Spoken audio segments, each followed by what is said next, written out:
Hi friends, வணக்கம் and welcome back to my channel Uppu Puli. இன்னைக்கு நம்ம பார்க்க போற ரெசிபி பிரண்டை துவையல் எப்படி செய்யறதுன்னு தான். நம்ம சேனல்ல நிறைய சட்னி ரெசிபிஸ் போட்டுருக்கேன். பார்க்காதவங்களுக்காக லிங்க் கீழ டிஸ்கிரிப்ஷன்லயும் எண்ட் கார்ட்ஸ்லயும் தரேன். மறக்காம செக் பண்ணிக்கோங்க. இப்போ இந்த பிரண்டை துவையலுக்கு பார்த்தீங்கன்னா பிரண்டை நான் வந்து வீட்லயே இருந்த பிரண்டையை தான் நான் எடுத்துர்க்கேன். பிரண்டை வந்து ஈஸியா உங்களுக்கு வளரும். ரொம்ப ஹெல்த் பெனிஃபிட்ஸும் கூட. ஒரு 1/4 கப் போல புளி தண்ணி எடுத்து வச்சிருக்கேன். இது எதுக்குன்னு பார்த்தீங்கன்னா பிரண்டை வந்து உங்களுக்கு அரிக்கிற மாதிரி இருக்கும். அதில் போட்டு வைக்கும்போது அரிக்காது உங்களுக்கு.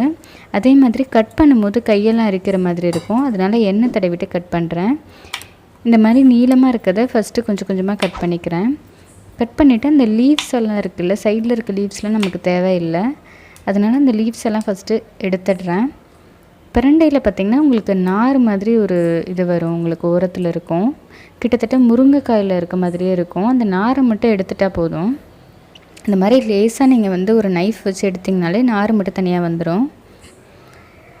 அந்த மாதிரி எல்லாத்துலேயும் நாரை மட்டும் எடுத்துருங்க. ரொம்ப அதிகமாக எடுக்கணும்னு இல்லை. ஓரளவு ரொம்ப மொத்தமாக இருக்க நாரை மட்டும் எடுத்துகிட்டு நீங்கள் மிச்சத்தெல்லாம் யூஸ் பண்ணிக்கலாம். உங்களுக்கு அந்த எவ்வளோ தான் பிரண்டை இருந்தாலும் உங்களுக்கு அதை யூஸ் பண்ணும்போது கொஞ்சம் கம்மியாக இருக்க மாதிரி இருக்கும். பிரண்டை அடிக்கடி நீங்கள் உடம்புல சேர்த்துக்கிட்டே வந்தீங்கன்னா உங்களுக்கு ஹெல்த் பெனிஃபிட்ஸ் நிறையா இருக்குது. அதனால் மூட்டு வலிலாம் உங்களுக்கு வராது. எலும்பு வலி அதெல்லாம் இருக்கிறவங்களுக்குலாம் அந்த பிரண்டை சாப்பிட்டுட்டு வரும்போது எலும்பு வலி இந்த மூட்டு வலிலாம் இருக்காது. அதனால் அதிகமாக எடுத்துக்கிட்டு வாங்க. இந்த மாதிரி நான் பொடியாக கட் பண்ணிக்கிறேன். நாரெலாம் எடுத்துகிட்டு இதை இப்போ புளி தண்ணியில் போட்டு வச்சிட்றேன். இல்லைன்னா நீங்கள் சாப்பிடும்போது அரிக்கிற மாதிரி இருக்கும், நாக்கெல்லாம் அரிக்கிற மாதிரி இருக்கும். இப்போ ஒரு பேனில் 2 ஸ்பூன் அளவுக்கு சமையல் எண்ணெய் சேர்க்குறேன். சேர்த்துட்டு உளுந்து ஒரு 1/2 ஸ்பூன் சேர்க்குறேன். தோல் உளுந்து இருந்தால் அது கூட சேர்த்துக்கலாம். நீங்கள் ஒரு நிமிஷம் போல் லைட்டாக வதக்குறேன். வதக்குனதுக்கப்புறம் 10 சின்ன வெங்காயம், ஒரு 4 வரமிளகாய், கொஞ்சமாக புளி, ஒரு சின்ன நெல்லிக்காய் அளவு புளி எடுத்திருக்கேன். இப்போ இது எல்லாத்தையும் 1 by 1 ஆட் பண்ண போகிறேன். ஃபஸ்ட்டு இந்த சின்ன வெங்காயத்தை ஆட் பண்ணிக்கிறேன். சின்ன வெங்காயம் சேர்த்தா தான் இந்த துவையல் வந்து நல்லா டேஸ்ட்டாக இருக்கும். இதை ஒரு 2 நிமிஷம் போல் நல்லா வதக்கிட்டு அடுத்தது வரமிளகா சேர்க்குறேன். உங்கள் காரத்துக்கு ஏற்ற அளவுக்கு நீங்கள் சேர்த்துக்கலாம். நான் இங்கே 4 வரமிளகா சேர்க்குறேன். இதையும் நல்லா வதக்கிட்டு புளி பார்த்திங்கன்னா இந்த மாதிரி பீஸாக பண்ணி நான் போட்டு வதக்குறேன். அப்போ தான் உங்களுக்கு அரைப்படும் நல்லா. இல்லைனா ஊற வச்சு கூட சேர்த்துக்கலாம் புளியை. இப்போ பிரண்டையை கட் பண்ணி வச்சுருக்கிறத வந்து சேர்க்குறேன்.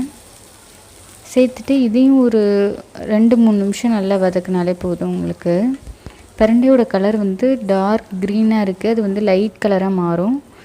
லைட்டாக இந்த மாதிரி மாறினதுக்கப்புறம் தேங்காய் வந்து 3 ஸ்பூன் அளவுக்கு நான் எடுத்து வச்சுருக்கேன். தேங்காய் உங்களுக்கு கொஞ்சம் கூட வேணுன்னா கூட சேர்த்துக்கலாம், நல்லாயிருக்கும்.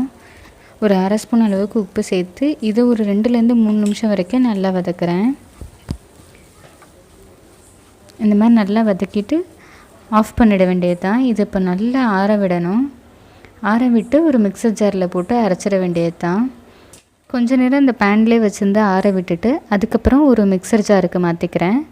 மாற்றிட்டு இதை கொஞ்சம் கொஞ்சமாக தண்ணி தெளித்து இதை வந்து துவையல் மாதிரி நீங்கள் அரைக்கணும்.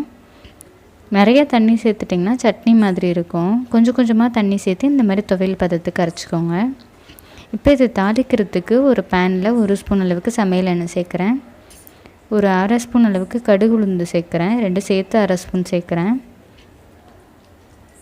கடுகு உளுந்து நல்லா பொரிஞ்சதுக்கப்புறம் கொஞ்சமாக கருவேப்பிலை இலை சேர்க்குறேன். பொடியாக கட் பண்ணி சேர்க்குறேன். இப்போ இந்த தாளித்ததை வந்து நம்ம துவையல் ரெடி பண்ணி வச்சுருக்கிறதுல சேர்க்குறேன். அவ்வளோதான், நம்ம பிரண்டை துவையல் வந்து சூப்பராக ரெடி ஆகிடுச்சு. இது ரைஸோட செம்ம காம்பினேஷனாக இருக்கும்.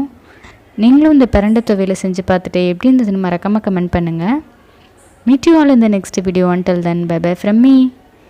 என்னோட சேனல் பிடிச்சிருந்தா மறக்காமல் சப்ஸ்கிரைப் பண்ணிவிட்டு பக்கத்தில் இருக்க பெல் ஐக்கனை கிளிக் பண்ணிக்கோங்க. அப்போ தான் நான் ஒரு வாட்டியும் வீடியோஸ் போட்டேன்னா உங்களுக்கு நோட்டிஃபிகேஷனில் வரும்.